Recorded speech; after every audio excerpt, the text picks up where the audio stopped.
Olá pessoal, tudo bem? Sejam bem-vindos à nossa primeira aula de BBC 2. O assunto a ser tratado é a psicossomática. Eu pretendo fazer esse enfoque, trazer esse assunto em 3 aulas. Essa primeira aula é uma aula introdutória que pretende apresentar o assunto e discutir brevemente, já antecipando um pouco o que a gente vai encontrar nas próximas aulas. Como todos sabem, a minha perspectiva de estudo da fisiologia e da anatomia humana é numa perspectiva em que mente e corpo constituem uma única substância com atributos diferentes. Portanto, não há possibilidade de separar essas duas, entre aspas, entidades, ok? Bom, nesse slide que vocês estão olhando, as figuras foram escolhidas e demonstram possivelmente, imagino que na avaliação de vocês, correria, angústia, sofrimento, enfim, algo que tem a ver com aquilo que a gente conhece como estresse, ok? Então, há uma forte relação da psicossomática com a teoria do estresse, ok? O que é psicossomática? Do ponto de vista histórico, o termo foi introduzido no século XVIII por Helmholtz, e o sentido que era dado naquela época era para designar doenças do corpo, portanto somáticas, que surgiam tendo como fator etiológico ou a história do surgimento relação com os aspectos ditos mentais. Gente, todos sabem que para a psicologia há um custo muito alto em se tratar, quando se trata de conceitos, por exemplo, como mente, como emoção, que não estão completamente estabelecidos. As diversas teorias dentro da psicologia costumam ter enfoques completamente diferentes em relação a esses aspectos ou a esses conceitos. Aqui, a mente, ela vai estar, obviamente, relacionada ao sistema nervoso. No entanto, ela vai estar também relacionada a tudo que estiver em volta desse corpo, ou seja, tudo aquilo que foi historicamente construído pelo homem, além, obviamente, dos aspectos que não são tangíveis, que são intangíveis, como o conhecimento, por exemplo, ok? Há outras denominações para psicossomática que a gente encontra nos manuais de psiquiatria e nos manuais de psicologia, principalmente os de psiquiatria, por exemplo, como o DSM, que é um manual estatístico de doenças, e também o CID, que é outro manual estatístico que os médicos costumam usar.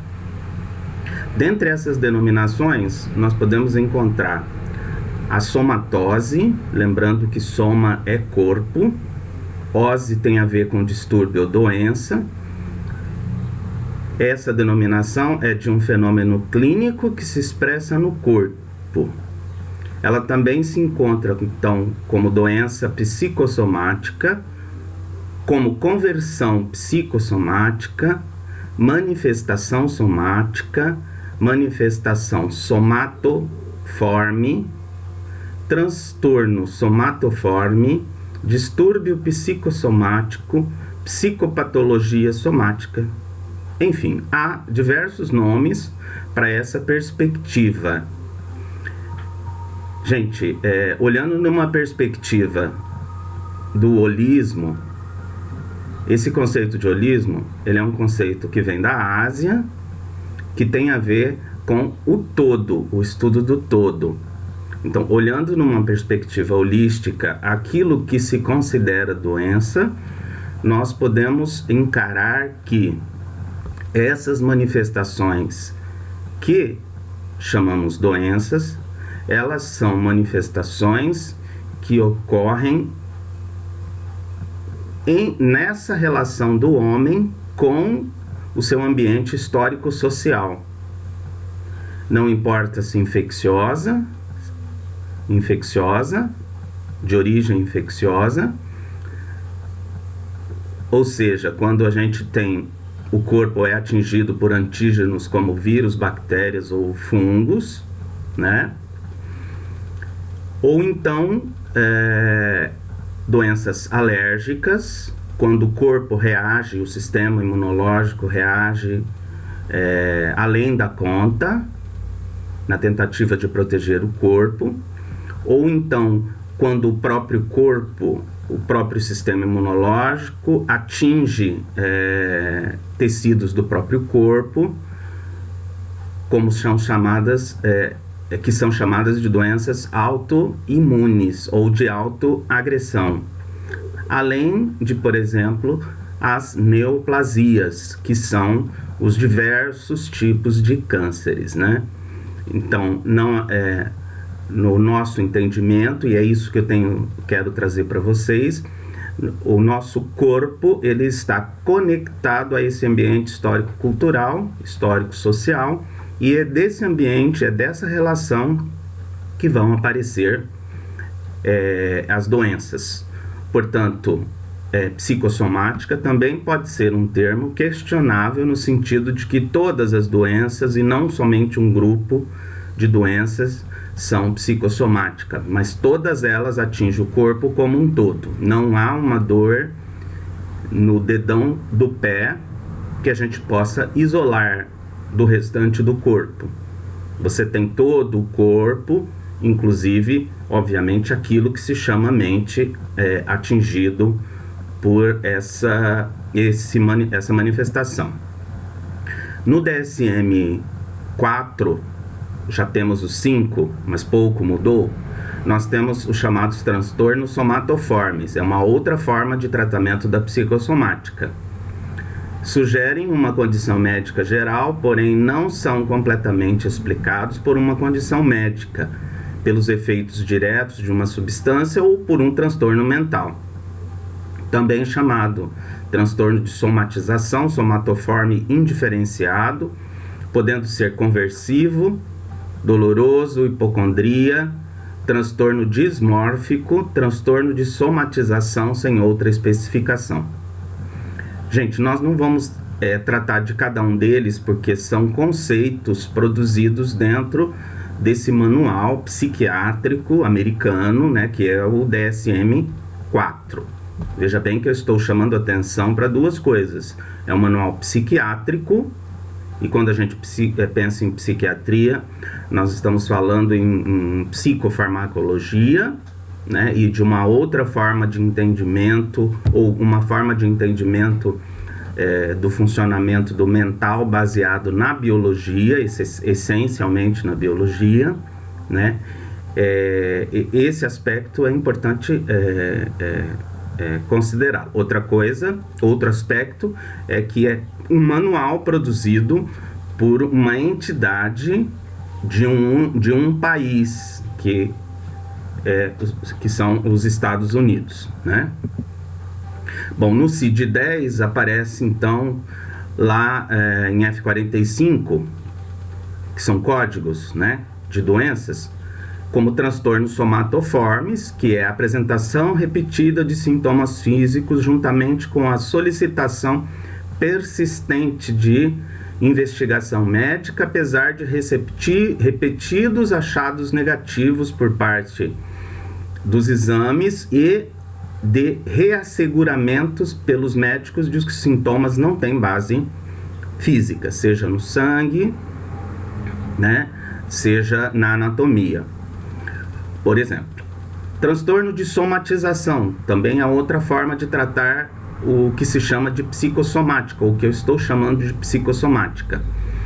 Os aspectos principais são sintomas físicos múltiplos, recorrentes e frequentes no sujeito, os quais, em geral, têm estado presentes em vários anos, em vários momentos em que ele é encaminhado para o psiquiatra.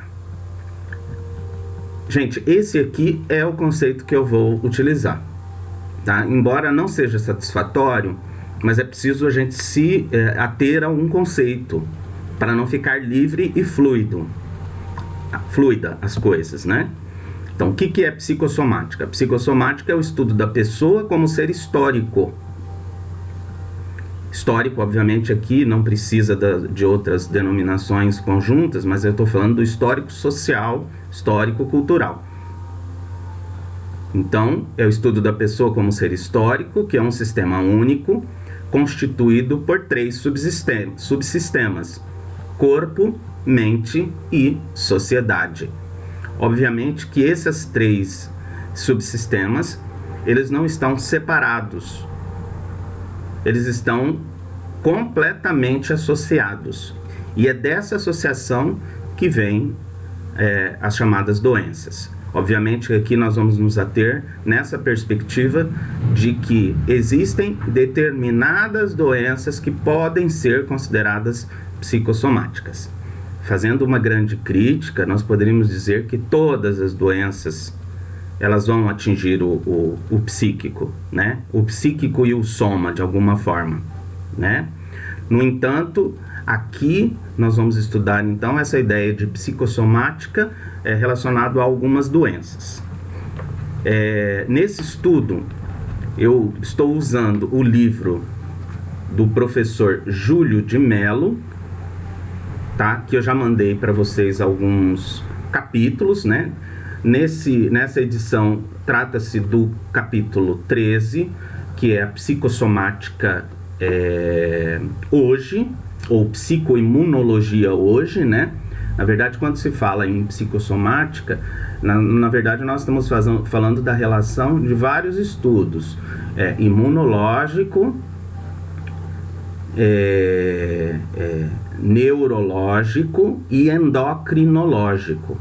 Vocês viram na BBC uns estudos neurológico, né, os fundamentos e a introdução dele. Na BBC 2 nós estamos trabalhando na medida do possível, né, diante desta pandemia. Foram apresentados alguns fundamentos de neurologia e agora a gente vai tentar juntar então o que é endócrino com o neuro e com o psicológico, né? Por isso que a gente vai chamar de psiconeuroimunologia, como o nome é muito grande, nós estamos deixando o endócrino de fora. Mas esse assunto está no capítulo 13, que se chama Psicoimunologia hoje, do professor Moreira e do professor Júlio Filho, neste livro que já foi apresentado para vocês, que é a psicossomática hoje, ok?